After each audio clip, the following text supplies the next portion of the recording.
Jornal Verde Vale. Bombeiros.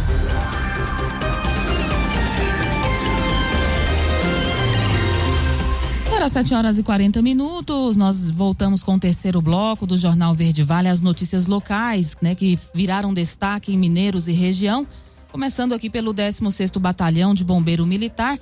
Nas últimas 24 horas foram um total de 14 atendimentos, né? Um por volta das 7h30 de ontem ali na região do Morro Vermelho, perto da usina, né? A corporação foi acionada para atender, adivinha o quê? É um incêndio. Exato, um incêndio em vegetação, né? No local constatou que havia vários focos de incêndio. Em conjunto, com equipes da usina e também de fazendeiros, o Corpo de Bombeiros atuou, né, para eliminar os incêndios ali naquela região. Apesar do empenho de todos na situação, o Corpo de Bombeiros ainda chama a atenção para essa questão das queimadas, né? As chuvas começaram pontualmente, mas ainda não são suficientes para um descanso perante as queimadas. Então fica esse alerta do Corpo de Bombeiros. E já por volta das 20h18, a corporação novamente foi acionada ali na GO 341, próximo do Ribeirão Capivara, sentido Morro Vermelho, só que dessa vez para atender um acidente de trânsito, uma saída de pista com capotamento. No local, a equipe constatou uma SW4 e o seu condutor, um homem, já estava fora do veículo, com ferimentos leves, estava consciente, né? A equipe realizou os primeiros socorros e conduziu o homem para a UPA aqui da nossa cidade. Essas foram então as principais ocorrências registradas pelo Corpo de Bombeiros nessas últimas 24 horas. No Jornal Verde Vale, ocorrências policiais.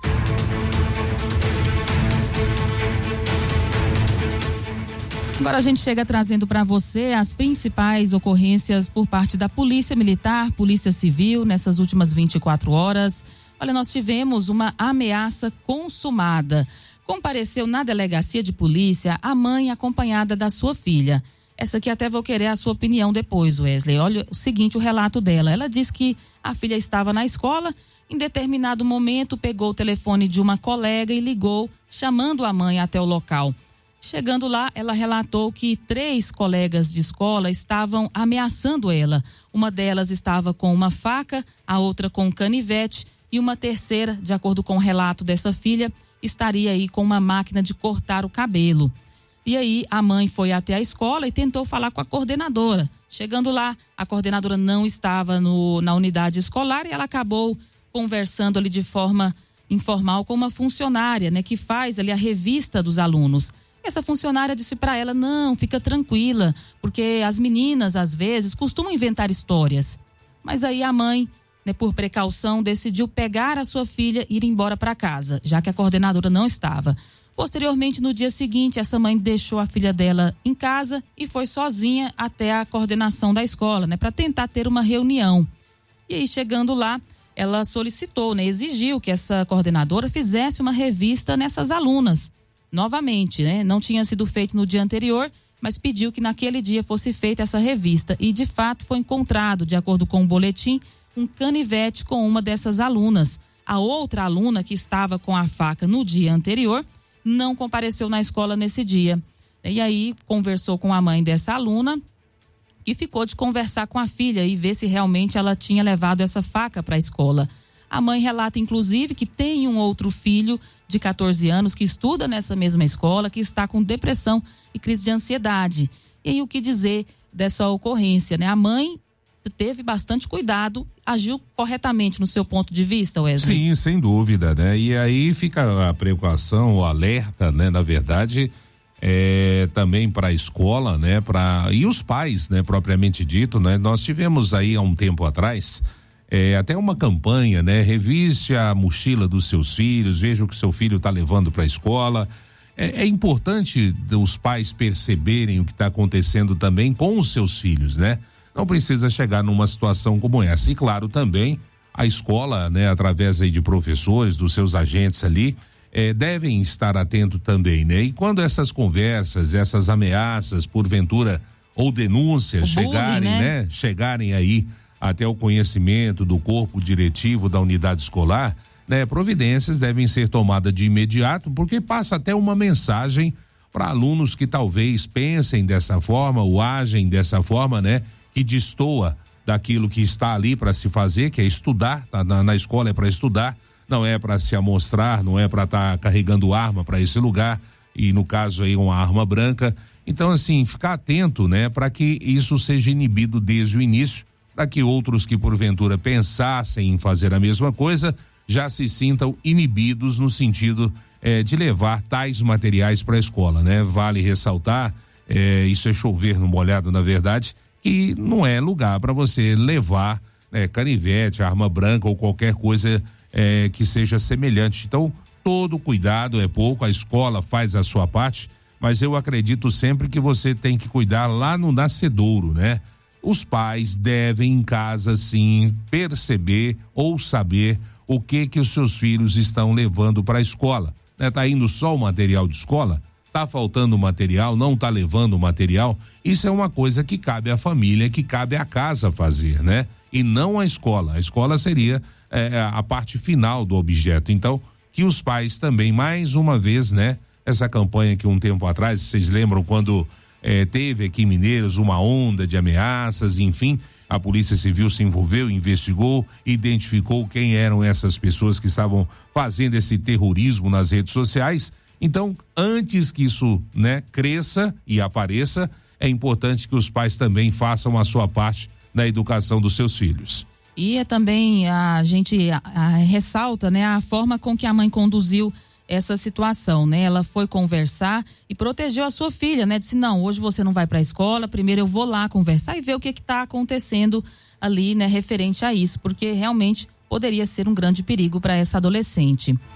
Nós tivemos também uma prisão consumada, foi ali no Divino Espírito Santo. Olha, a equipe do Batalhão Rural, ela foi acionada, né? E estava de posse de informações que um indivíduo estava com mandado de prisão por estupro de vulnerável e ele poderia estar em uma panificadora. Porém, chegando neste local, a equipe não localizou o indivíduo. Porém, ali mesmo conseguiu levantar algumas informações e soube que ele poderia estar na rua Pedro Álvares Cabral. Foi até lá e conseguiu localizar esse homem. Constatou realmente que era ele que estava com este mandado de prisão em aberto. Realizou então a prisão, conduziu até a delegacia de Polícia Civil. Então aí a polícia dando uma resposta, prendendo um indivíduo, né, com mandado de prisão por estupro de vulnerável. Tivemos também um ato infracional, né, análogo ao crime de trânsito. Vamos ver aqui do que se trata essa ocorrência. A guarnição da Polícia Militar, ela foi acionada para averiguar um acidente de trânsito, só que sem vítimas fatais. Chegando lá, viu que envolvia uma condutora menor de idade, mas a dinâmica desse acidente é que chama a atenção. No local, os envolvidos, que era o condutor de uma ambulância, relatou que colidiu contra uma motocicleta ao tentar virar à esquerda. A pessoa que conduzia essa motocicleta era menor de idade e foi hospitalizada. E a sua mãe estava com ela no momento e admitiu que havia permitido que a filha conduzisse aquele veículo, né, mesmo sendo menor de idade e mesmo sem ter a permissão para dirigir. O acidente causou danos em ambos os veículos. No momento do acidente, uma passageira da ambulância, inclusive, também sofreu lesões e foi hospitalizada. A mãe dessa menor foi conduzida para a assinatura do termo circunstanciado de ocorrência por permitir aí, então, a condução do veículo por pessoa não habilitada. É o que a gente fala, né? Ela colocou em risco a vida dela e das outras pessoas, literalmente. É corresponsável pelo fato, né? É mais ou menos o que a gente estava falando aqui, com relação ao que aconteceu na escola. Os pais, os responsáveis, né? São sabedores das regras, aquilo que precisa ser feito, o que não pode ser feito, tem que ter essa consciência, né? A partir do momento que você permite, né, que uma pessoa não habilitada conduza um veículo, você está assumindo os riscos. E vale ressaltar que a pessoa, quando é de menor, né, ela não vai sofrer aí todas as penalidades que podem ser imputadas ao condutor. O corresponsável, no caso, o dono do veículo, é quem vai ser responsabilizado por esses danos. Sem falar no que aconteceu aí que, né, provocou acidente, acabou machucando outras pessoas. Ou seja, se de repente uma pessoa que tem aí a sua habilitação, sabe as regras do trânsito, né, talvez não cometeria esse tipo de infração e não causaria todos esses danos. Então, mais uma vez, conclamando aos pais, né, responsabilidade para com seus filhos, né? O que é não. Se não pode, se infringe a lei, não pode. Não pode, vai só ali, deixa aí porque não tem perigo, vai pelo cantinho, não pode. Se não pode, em nenhuma circunstância. E o que mais a gente tem por aqui? Uma injúria consumada. Compareceu na delegacia de polícia. A vítima, ela relatou o seguinte: ela estava ali na sua casa, né? E desceu a escada do seu apartamento. Chegando lá, ali no térreo, ela se deparou com uma adolescente que estava com uma outra colega dela, né? Uma criança. E aí, essa adolescente disse: cuidado com a vizinha louca. E ela se sentiu ofendida, né? E questionou aquela menina o porquê ela estava chamando ela de louca, sendo que ela não conhecia. Só que aí a criança saiu correndo, subiu as escadas e saiu correndo. A comunicante relata, né, que foi atrás até a porta desse apartamento e perguntou por que estavam chamando ela daquela forma, né? Só que aí ela xingou a comunicante, disse palavras aqui de baixo calão e entrou para dentro do apartamento. Uma senhora, inclusive, bateu a porta e trancou. Quando fechou a porta, a comunicante disse que ouviu a adolescente dizendo para um tio dela que a mulher tinha chamado a criança de doida, né? Que ela própria tinha ofendido a criança. E ela disse que não fez isso, mas entrou para dentro do seu apartamento, né? E pensou, não, tudo bem, vou ficar aqui. Só que aí, dado o momento, bateram na porta dela. O pai dessa jovem começou a esmurrar a porta, dizendo para abrir que iria matá-la. E aí começou aquela confusão. Ela acionou a polícia esteve no local e aí orientou que todo mundo procurasse a delegacia de polícia civil para fazer esse registro. Fica então esse boletim de ocorrência por injúria e também ameaça aqui na nossa cidade de Mineiros. Tivemos aqui mais uma ameaça, né? Dessa vez contra a mulher.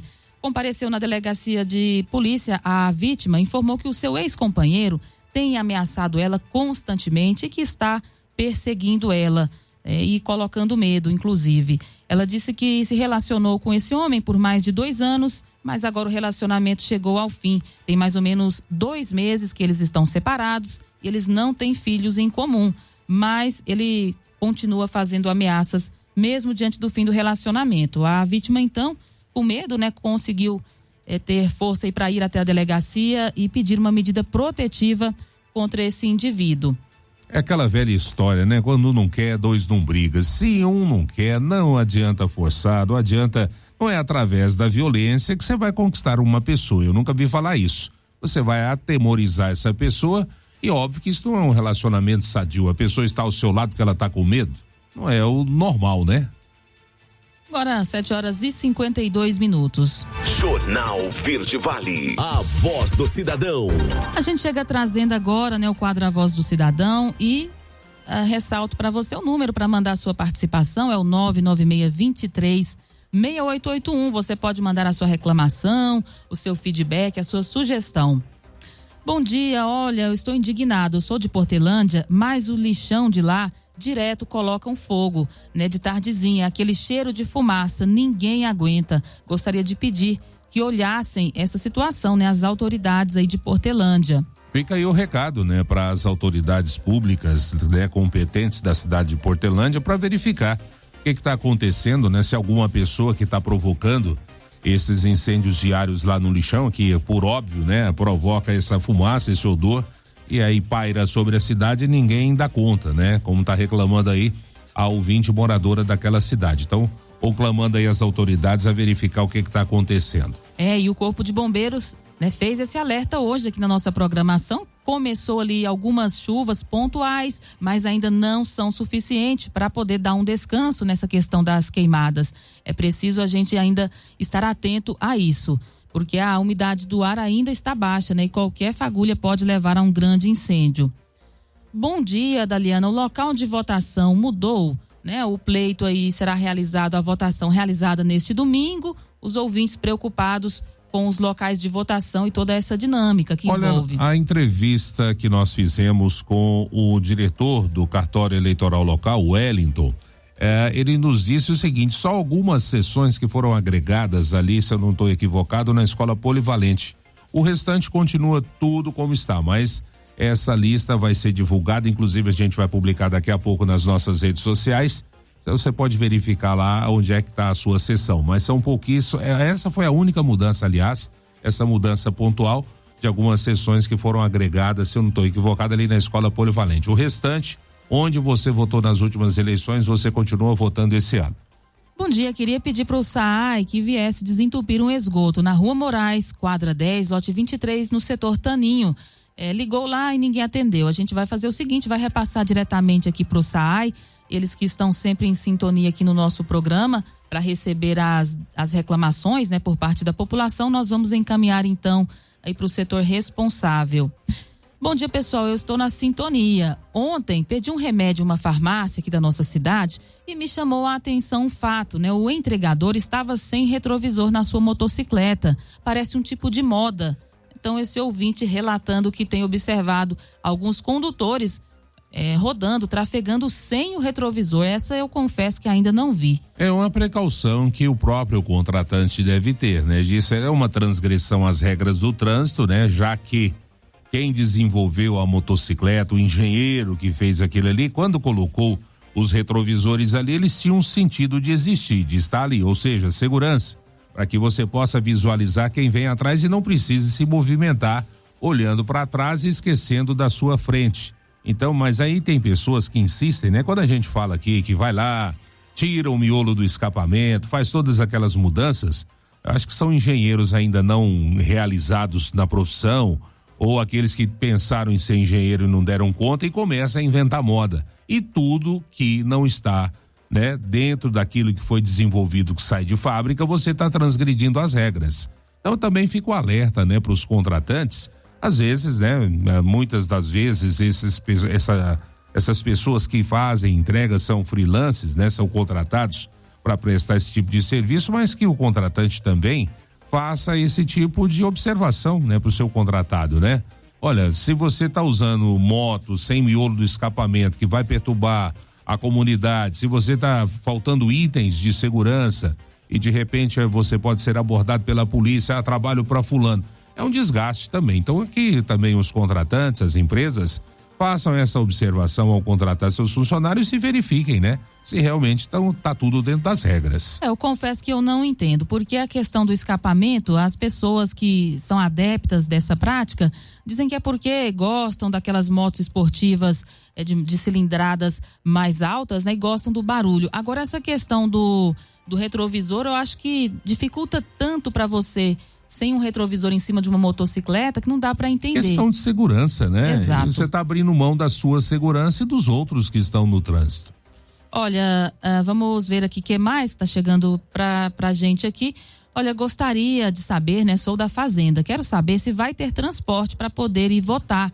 Como vai ser? Alguém pode esclarecer essa dúvida, né? O Wesley que entrevistou aí o chefe do cartório. Olha, como sempre acontece, todos os anos nas eleições, esse transporte ele vai acontecer.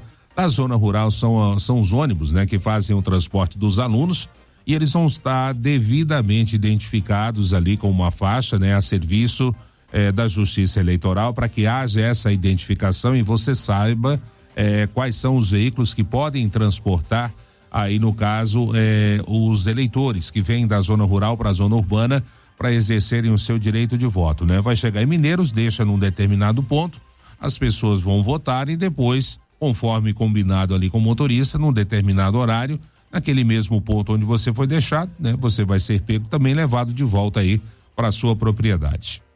Olha, o pessoal está participando bastante agora em relação às eleições, né? Mandando aqui algumas situações. O ouvinte disse que mudou sessões também da escola Maria Eduarda, né? Ele inclusive mandou até uma relação de escolas aqui.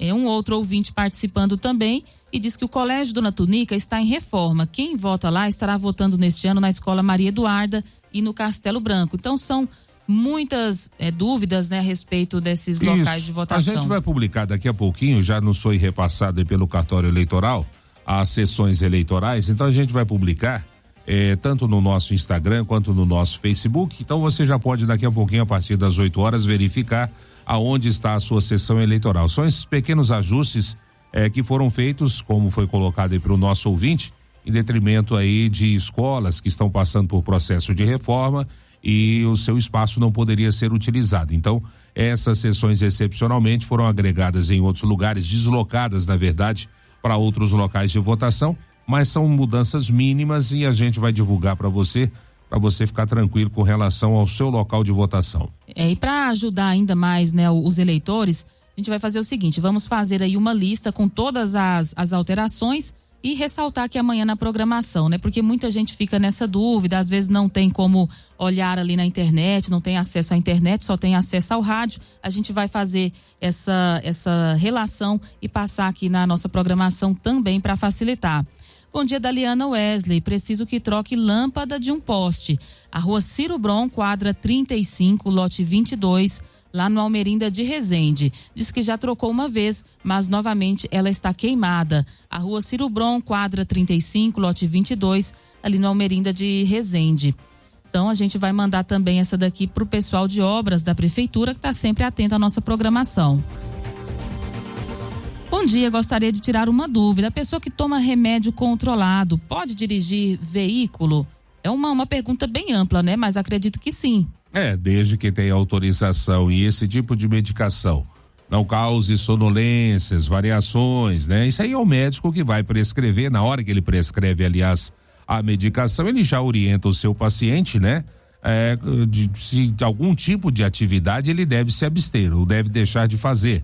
Ou seja, se dirigir, vamos supor que a pessoa toma uma medicação que cause sonolência, então ela não vai poder dirigir porque não vai estar com o seu sentido totalmente voltado para essa ação. Mas aí é o próprio médico, né, quem deve fazer esse alerta aí, no caso ao paciente, né? Se a pessoa toma algum tipo de remédio controlado, tem que ver qual que é a causa, né, que ela precisa tomar esse remédio, e se essa situação que ela se encontra não causa aí algum impedimento em relação Exato, porque não são todos os remédios controlados que vão causar qualquer tipo de problema, né? Então tem problemas específicos chamados efeitos colaterais, e dentre eles o que poderia às vezes se causa algum tipo de alucinação, sonolência, ou seja, que tire todo o sentido daquele ato que você está praticando, aí o próprio médico já vai fazer essa prescrição. Para 8h02, já não dá mais tempo aqui na nossa programação. Jornal Verde Vale. Bom dia para você, Wesley. Bom dia para você, bom dia também para todos os nossos ouvintes. Agradecer mais uma vez a você que participa conosco, nos ajuda a fazer o Jornal Verde Vale, principalmente esse quadro A Voz do Cidadão.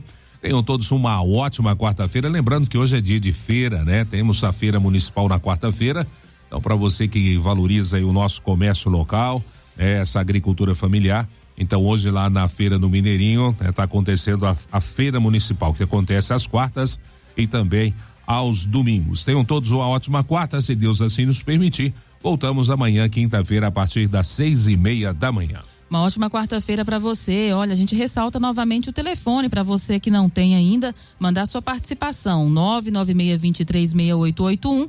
A partir de amanhã a gente retorna com as reclamações aí nesse quadro A Voz do Cidadão. A gente agradece a sua sintonia. Até amanhã, um abraço. Jornal Verde Vale.